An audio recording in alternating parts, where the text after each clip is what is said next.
There's a beautiful woman called Emma who sends Danny's heart into a tremor. But he's on a bus, so he can't make a fuss. Oh dear, what a fucking dilemma.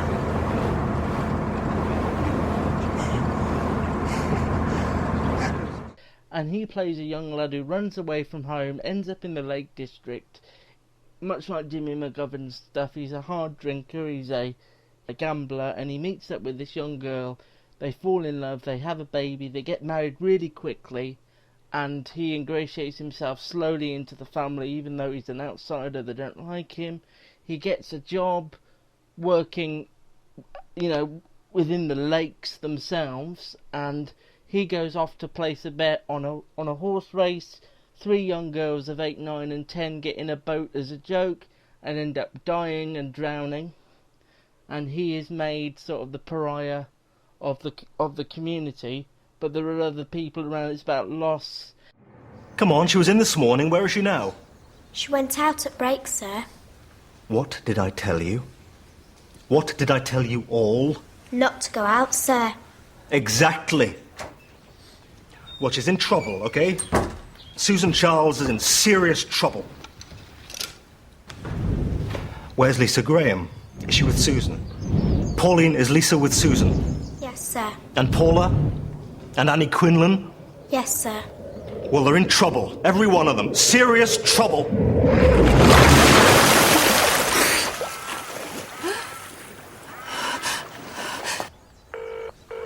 Oldswater Hotel, good afternoon. John Parr here. Can I speak with Mrs. Quinlan and Mrs. Thwaite, please? It's about the children. Oh, my God. There's more out there.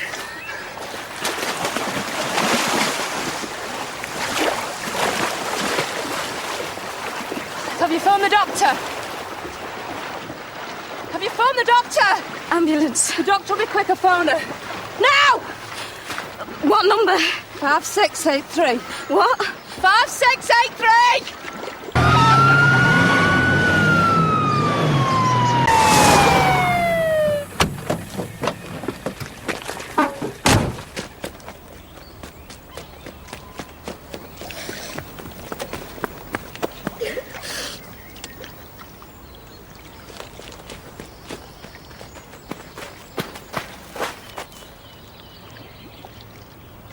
Dead.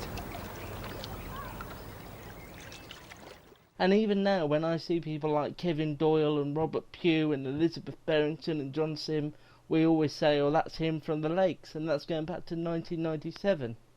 So it's had a great impact on me, and it was only 4 episodes, 90 minutes each, mind you, the first series. I think even now, if it was on now, it's the sort of thing that certainly Matt and I would be saying is well worth a watch.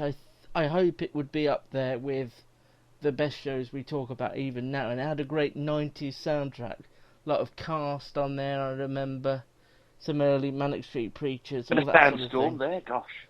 Yes, it was. That's exactly Yeah, I know. the I one. remember. Yeah. I think it defined my vision of what a good drama is, because I remember watching it. I wasn't really young, but I was about 14, and I remember I'd never seen sort of grief on the television before, and of course it had the parents of these young girls who drowned, and their grief, and because it was Jimmy McGovern, it wasn't shy of having that grief element in it and playing off it a bit. And then Kevin Doyle, who played their teacher, was off, about to kill his wife because he found out she was having an affair with the local chef.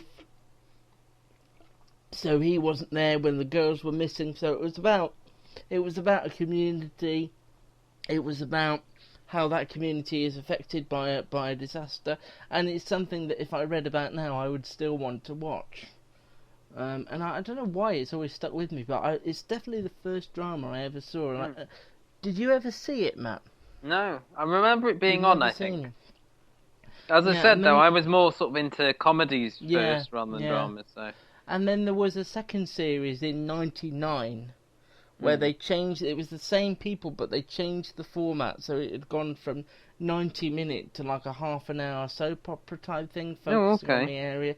And that was written by not Jimmy McGovern. It was written by William William McNamara or somebody like that who starred in Silent Witness until quite recently, and it was okay, but it wasn't, the Lakes as we knew it. So it's mainly series 1, this one. Yeah, it is really. I think we could all watch that now and enjoy it. I don't know whether Gary would, but I think because it's Jimmy McGovern. Did you watch it, Gary, at the time? Do you remember it? I remember watching the odd episode. I don't remember watching all of it, but I do remember it because I remember as you say, I remember the cast tunes, and I remember watching John Sim at the time. I do remember it, but I don't have young. the same. He was in a CITV series, I sort of remember. This was the show that made him a British TV star, wasn't it? And he went on. Oh, he was in something called Oasis, which was about a group of children who run an inner-city farm. Sort of remember that. Made the team behind Biker Grove. Little by little, I remember it. Also starring Dean Gaffney. Oh, it should have been a hit. Yeah. But even now, when I see him, or when I see he's in something, I will gravitate toward. I mean, the last thing he was in that I really thought, this is John Sim brilliantly, was Exile. I think Exile was a brilliant piece of television. And so the next one, staying with McGovern. Oh, I think I know where we're going now. Yeah, it's obviously, it's not chronological in when they were on telly, because I had BBC America quite soon after we moved to the States, and they were showing Cracker, which I had seen in the UK and not paid much attention to, but then when I read more about it, I read it was the same writer and I thought I'll watch it, and it still is one of the best dramas ITV have ever done. It was really deep. The characters were just really well drawn and felt, again, what I like in a drama, they felt really real. They felt like somebody you could meet and have a chat to. The language was very different because Fitz was a psychologist and I'd never come across one of those on the telly before. It was unique in that wasn't the way crime dramas were done at the time. It was still very Inspector Morsey in that era. Each story would be 3 episodes, but then the next story would start, but it would still have the same arc. So you had Fitz's police colleague, Jane Palhaligan, being raped in one story, but then it carried on into the next story of who was the rapist and all that sort of thing. Then you had Fitz's wife, played by Barbara Flynn, having an affair with his brother, and all these little side things that would carry on alongside the in-depthness of the crime stories. What I liked about it, it wasn't a whodunit, it was sort of a why done it, and I like following the people doing these horrendous crimes and not thinking all the time, I wonder who's done this. It wasn't sort of a Broadchurch where you kept in the dark. Often Fitz got the profile completely wrong, which was an interesting idea. And Christopher... Go on, Gary, sorry. I was going to say, I think in that sense it was quite ahead of its time. I don't think shows at that point were more kind of dealing with who did it. And as you say, Cracker was a lot of why rather than how and who. And there's 2 shows on this list that when I watch certain bits of it, they still give me goosebumps. And Cracker's the first one, where Christopher Eccleston, who played sort of the police chief, is killed quite brutally in the first episode of Series 2 by... I remember this. Robert Carlyle. I think this is the only one I've actually watched. These aren't ordinary dramas. These are desert island dramas. Who are you? What do I look like? What do you want? What do I look like? What do I sound like? Sunreader, fascist, football supporter, hooligan, yeah. Would you please tell me what you're doing in this office? This is Mozart, right? Piano Concerto number 21 in C major, yeah? Yes. This was my father's. He fought for this country. Africa, Egypt, France, Italy. He died a week ago and there was 10 people at his funeral. You know why there was 10 people at his funeral? Because he was only a white, working-class man, so he didn't matter.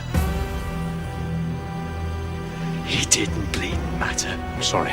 You're sorry? Yes. I was gonna kill a Sun reporter. I am gonna kill a Sun reporter. But meanwhile, you'll do.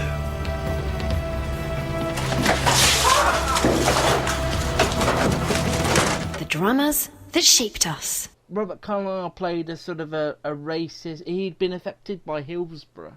He was at Hillsborough at the time. He played a racist football fan, a skinhead, who was unhinged and killed Christopher Eccleston's character quite brutally. And there's a scene where he chases him through a supermarket and then sort of confronts him in his own living room and ends up stabbing Christopher Eccleston. And there's a great scene which, in true Jimmy McGovern style, is dramatic without being melodramatic, where Christopher Eccleston is saying, "This is a dying man's statement, get the bastard, he's running this way," and then he dies in the street.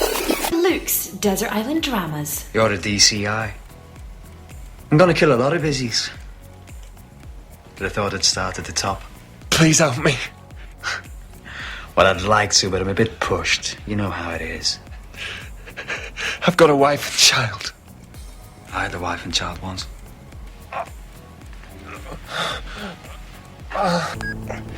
Bilborough to control.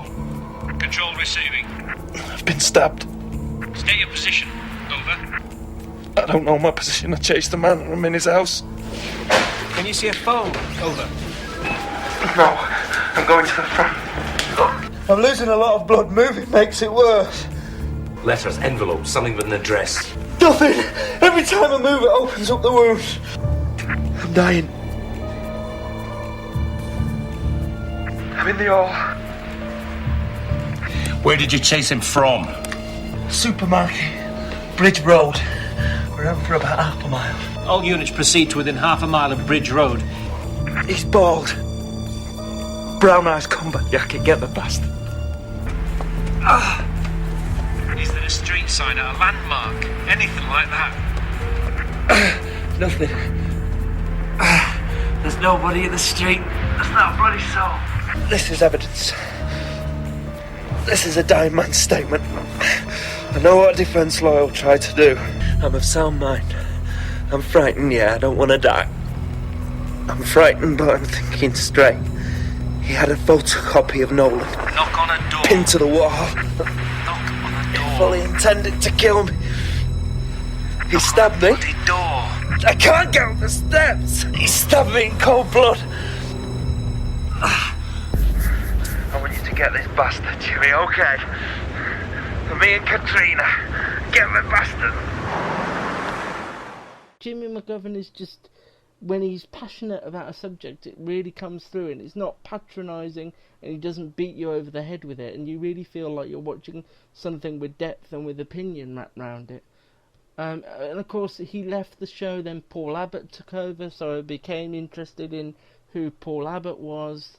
I would hope that, like every show on everybody else's list, that if you got the Cracker box set, that it would still hold up today. And I think it would, only because it deals with themes that we're still coming across today: hatred and racism and football hooliganism and rape and all these other things that are sadly universal, which is a shame. I really do remember that Robert Carlyle episode very vividly, because he was terrifying, you know, and I think that's what again propelled him into kind of superstardom as well, because it was such a great part. The criminals, as it were, who were doing these terrible things, they were sort of humanised. So even though you didn't agree with what Robert Carlyle thought or did, they showed you his background. They showed you why he was this sort of person. Instead of saying, this is the villain, this is who you're supposed to hate, it was sort of like, this is a person who's been let down in his life. He lost his job, he couldn't get over Hillsborough, and that's what turned him into this awful person. Then, of course, Jimmy McGovern himself, a big supporter of the Hillsborough families, and wrote the drama on ITV Hillsborough, which was on a few years ago. Oddly, all three of us have had dramas on our lists that are coming back this year or next year. Oh, right. Gary had Twin Peaks, Matt had the Gilmore Girls, and you could probably guess I've got Cold Feet.